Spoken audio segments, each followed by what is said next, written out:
नमस्कार दोस्तों, स्वागत है आपका अपने चैनल सिविल ट्रेनर में। दोस्तों, आज की इस वीडियो में हम बात करेंगे ओपीसी और पीपीसी सीमेंट के बारे में। और आपको अपना घर बनाते हुए ओपीसी सीमेंट का यूज करना चाहिए या फिर पीपीसी सीमेंट का यूज करना चाहिए। साथ ही में आपको 3 ऐसे सीमेंट भी बताऊंगा जिनको आप अपने घर में अगर यूज करते हैं तो यह आपके घर के लिए बहुत ही फायदेमंद होगा। तो चलिए दोस्तों, वीडियो स्टार्ट करते हैं बिना किसी देरी के।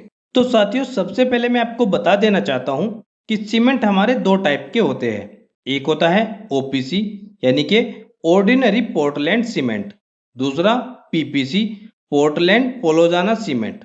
हम बात करते हैं पहले ओपीसी की। ओपीसी में 3 कैटेगरी होती है, 33 ग्रेड, 43 ग्रेड और 53 ग्रेड। वैसे ज़्यादातर मार्केट में आपको ओपीसी 53 ग्रेड का ही सीमेंट यूज करते हुए मिलेगा, क्योंकि ओपीसी 53 ग्रेड का ही सीमेंट मैक्सिमम लोग अपने प्रोजेक्ट्स में यूज करते हैं। वैसे अगर आप लोकल की बात करें तो यह आपको मार्केट में बहुत ही कम देखने को मिलेगा। इट मीन्स अगर आप लोकल दुकान पर जाकर परचेज करने की कोशिश करेंगे ओपीसी 53 ग्रेड सीमेंट, तो यह आपको बहुत ही कम मात्रा में मिलेगा। अगर आप अपने लोकल एरिया में कोई घर बनते हुए देखेंगे तो ज़्यादातर आपको पीपीसी सीमेंट ही मिलेगा, क्योंकि जो आपके नज़दीकी डीलर्स या दुकानदार होते हैं उनके पास आपको मैक्सिमम पीपीसी सीमेंट ही मिलता है। पीपीसी सीमेंट जैसे कि अंबुजा, एसीसी, अल्ट्राटेक, बिरला, जेके सुपर, वंडर वगैरह वगैरह, कुछ इस तरह के नामों से आपको पीपीसी सीमेंट मार्केट में मिलते हैं। अब साथियों, मैं आपको बता दूं, अगर हम ओपीसी सीमेंट इस्तेमाल कर रहे हैं, वैसे तो दोस्तों ओपीसी सीमेंट कुछ हद तक ठीक होता है, पर अगर कंपेयर करें पीपीसी से तो पीपीसी सीमेंट बेहतर होता है ओपीसी के मुकाबले। वह कैसे, थोड़ा ध्यान से देखिए। अगर आपको बहुत जल्दी या फिर शॉर्ट टाइम में काम को निपटाना है तो आपको जल्दी ही स्ट्रेंथ चाहिए होगी, तो इसमें आप ओपीसी सीमेंट का इस्तेमाल कर सकते हैं। इसमें क्या होगा कि पीपीसी सीमेंट जितना स्ट्रेंथ 21 से 28 दिन में प्रोवाइड करता है, ओपीसी उतना ही स्ट्रेंथ 7 दिन में प्रोवाइड कर सकता है।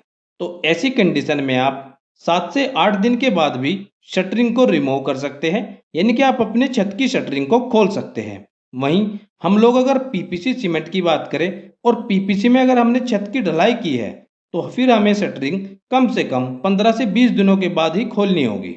तो इस तरह आपका जो शटरिंग में लगने वाला ज़्यादा समय है वह बच सकता है अगर आप ओपीसी से छत की ढलाई करते हैं तो। अब साथियों, पीपीसी सीमेंट के मुकाबले ओपीसी से स्ट्रेंथ तो आपको जल्दी मिल सकती है, लेकिन ओपीसी सीमेंट का इस्तेमाल करने के बाद बहुत सारी शिकायतें भी देखने को मिलती है। जैसे कि अगर आप ओपीसी सीमेंट का स्लैब में इस्तेमाल करते हैं तो ओपीसी सीमेंट में क्रैक्स यानी कि दरारें देखने को मिलती है। ज़्यादातर ऐसी समस्याएं आती है। क्रैक्स ज़्यादा आने का कारण यह है, ओपीसी सीमेंट जितना जल्दी स्ट्रेंथ यानी कि मजबूती को गेन करता है उतना ही ज़्यादा हीट ऑफ हाइड्रेशन होता है, यानी कि स्लैब कास्टिंग करने के अगले दिन स्लैब क्यूरिंग करने के बाद भी इसमें हीट ऑफ हाइड्रेशन ज़्यादा होता है। अगर इसमें थोड़ा सा भी पानी की कमी हुआ या फिर ज़्यादा गर्मी हुआ तो इस वजह से 1 या 2 दिनों के बाद भी क्रैक्स या फिर छत में छोटी छोटी दरारें देखने को मिल सकती है। तो साथियों, अगर आप इन समस्याओं से बचना चाहते हैं, यानी कि अगर आप छत में दरारें या लीकेज वगैरह की समस्या से बचना चाहते हैं, तो ऐसी कंडीशन में पीपीसी सीमेंट ज़्यादा अच्छा रहता है, क्योंकि पीपीसी सीमेंट सीमेंट के रिएक्शन को स्लो कर देता है, यानी कि धीरे धीरे मजबूती को गेन करता है।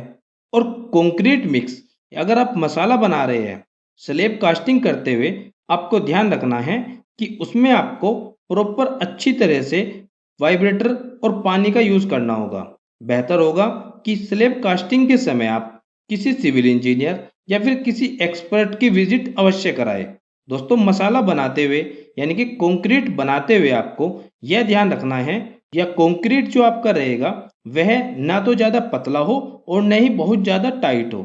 वह ऐसा होना चाहिए कि जिसमें आप आसानी से हल्का हल्का वाइब्रेटर यूज़ कर सके। अब दोस्तों, नेक्स्ट डे कंक्रीट करने के अगले दिन आपको इसमें कम से कम 15 से 20 दिनों तक लगातार इसके ऊपर छोटी छोटी क्यारी बनाकर पानी भर के रखना है। अगर आप ऐसा करते हैं तो फिर आपकी छत में आपको कभी भी सीलन, लीकेज या फिर क्रैक जैसी समस्याएं नहीं देखने को मिलेगी। ओवरऑल बात करें, अगर आप पीपीसी सीमेंट का इस्तेमाल करेंगे तो क्रैक आने के चांसेस ना के बराबर होता है। वहीं अगर आप ओपीसी सीमेंट का इस्तेमाल करते हैं तो क्रैक्स, दरारें या फिर लीकेज जैसी समस्याओं का चांसेस बहुत ज़्यादा बन जाते हैं, या फिर कहिए कि ओपीसी सीमेंट में आपको यह समस्या आती ही आती है। हाँ, अगर आप ठंडी जगह पर रहते हैं, यानी कि आपके यहाँ का टेम्परेचर कम रहता है, तो आप ओपीसी सीमेंट का इस्तेमाल कर सकते हैं, फिर आपके यहाँ पर कोई प्रॉब्लम नहीं होगी।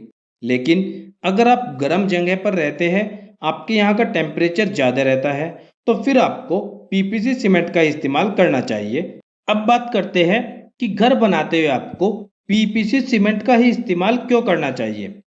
दोस्तों, अगर आप अपनी स्लैब में ओपीसी सीमेंट का इस्तेमाल करते हैं तो पहले 7 दिनों में ओपीसी सीमेंट अच्छी स्ट्रेंथ को गेन करेगा, यानी कि ओपीसी सीमेंट पीपीसी के मुकाबले बहुत अच्छी स्ट्रेंथ को पहले 7 दिनों में गेन कर सकता है।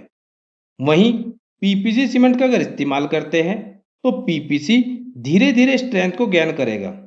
अब एग्जाम्पल के तौर पे मैं आपको बता देना चाहता हूँ, मान लीजिए आपने ओपीसी सीमेंट में एक स्लैब लगाया, तो वह 28 दिनों में आपको 80% तक मजबूती अगर देता है, तो पीपीसी आपको सेम 28 दिनों में ही 90 से 95% तक मजबूती देगा। तो ओपीसी सीमेंट सिर्फ शुरुआती 7 से 8 दिनों में ही ज़्यादा स्ट्रेंथ को गेन करता है, लेकिन पीपीसी सीमेंट 28 से 30 या 40 दिनों तक मजबूती को धीरे धीरे गेन करते रहता है।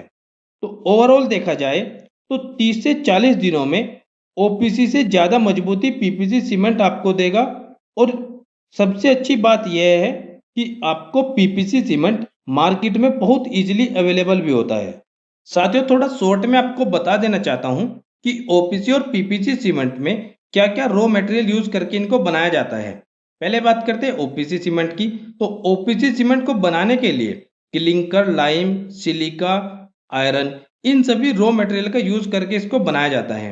वहीं पीपीसी सीमेंट की बात करें तो पीपीसी सीमेंट को बनाने के लिए केमिकल वगैरह का तो यूज किया ही जाता है, साथ ही इसमें फ्लाई एक्स को भी मिक्स किया जाता है, जिस वजह से पीपीसी सीमेंट का रेट भी कम होता है।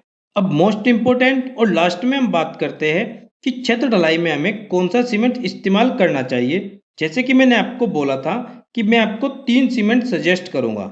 जी हाँ साथियों, सबसे पहले मैं आपको बता देना चाहता हूं कि सीमेंट सभी कंपनी के और सभी सीमेंट अच्छे होते हैं, कोई भी सीमेंट खराब नहीं होता। अब मैं आपको मेरे एक्सपीरियंस के बिहाफ पे बताने जा रहा हूं, जो कि अक्सर कर मैं अभी अपनी सभी साइट्स पर इन सीमेंट्स को यूज करता हूं, खासकर छत ढलाई के समय। तो पहला सीमेंट मैं आपको सजेस्ट करूंगा अंबुजा कवच। यह सीमेंट वाटर रिपेलेंट का काम करता है, यानी कि बरसात का पानी या लीकेज, सीलन वगैरह नहीं आने देता। इसमें आपको केमिकल इस्तेमाल करने की भी जरूरत नहीं है। फिर भी अगर आप केमिकल का यूज करना ही चाहते हैं तो कर सकते हैं, बस ध्यान रखें पर बैग में कितने ml केमिकल का यूज करना है, इस मात्रा को आपको ध्यान रखना है, क्योंकि ज़्यादा केमिकल भी स्लैब के लिए हानिकारक हो सकता है। अगर आप सही मात्रा में केमिकल का यूज करते हैं तो यह आपके लिए प्लस पॉइंट होगा। तो साथियों, पहला सीमेंट हुआ हमारा अंबुजा कवच, दूसरा है एसीसी गोल्ड वाटर शील्ड, तीसरा है हमारा अल्ट्राटेक वेदर प्लस। तो आप इन तीनों में से कोई भी एक सीमेंट का इस्तेमाल कर सकते हैं अपनी स्लैब कास्टिंग यानी कि छत ढलाई में। दोस्तों, तीनों सीमेंट बहुत अच्छी है और अच्छी कंपनी के हैं। फिर भी अगर आप किसी और कंपनी का सीमेंट यूज करना चाहते हैं तो कोई बात नहीं, छत ढलाई में आप वाटर रिपेलेंट पीपीसी सीमेंट का ही इस्तेमाल करें। आप अगर किसी अदर कंपनी का सीमेंट यूज करना चाहते हैं तो ध्यान रखें वह आपका सीमेंट वाटर रिपेलेंट पीपीसी का ही होना चाहिए। आई होप दोस्तों आपको वीडियो अच्छी लगी होगी। आपको वीडियो कैसी लगी प्लीज कमेंट सेक्शन में जरूर बताइएगा।